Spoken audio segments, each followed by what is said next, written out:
রাসূলের সুন্নতি আশিক দাবি করে তারা কি করতেছে, অনলাইনের মধ্যে যেই পরিমাণ ব্রিফিং করতেছে তাকের মধ্যে ডিজে পার্টি করে।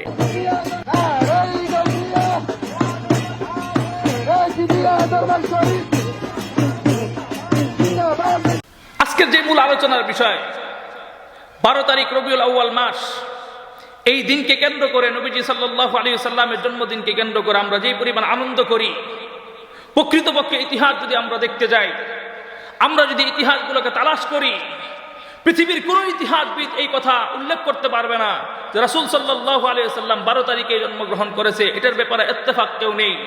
কিন্তু আমার নবী, আপনার নবী 12 রবিউল আউয়াল ওফাত গ্রহণ করেছেন, মৃত্যুবরণ করেছেন। এই ব্যাপারে অধিকাংশ ইতিহাসবিদগণ, উলামায়ে কেরামগণ ঐক্যমত। কিন্তু আমরা একটা যৌক্তিক প্রশ্ন দাঁড়াই, আমরা যদি 12 তারিখকে জন্ম তারিখ কেন্দ্র করে যদি আমরা আনন্দ করি, তাহলে আমাদের পক্ষ থেকে তো একটা দাবি আসে, যদি একই তারিখে জন্ম হয়, একই তারিখে যদি মৃত্যু হয়, তাহলে প্রশ্নটা হচ্ছে এখানে, তাহলে আমরা মুসলমান হিসাবে অর্ধেক দিন আমাদের আনন্দ করা দরকার, আর অর্ধেক দিন নবীজির জন্য কান্না করা দরকার।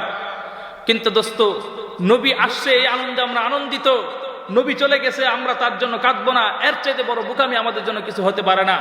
কিন্তু দুঃখজনক বিষয় হচ্ছে এই দিনটাকে কেউ কেউ প্রমোট করতেছে সাইয়্যিদুল আয়াত, সমস্ত ঈদের চাইতে নাকি সর্বোত্তম ঈদ, সব ঈদের বড় ঈদ নাকি নবীজির জন্মদিন। এই যে কথাগুলো সমাজের মধ্যে বিভ্রান্তকর প্রশ্নগুলো মানুষের সামনে ছড়িয়ে দিচ্ছে।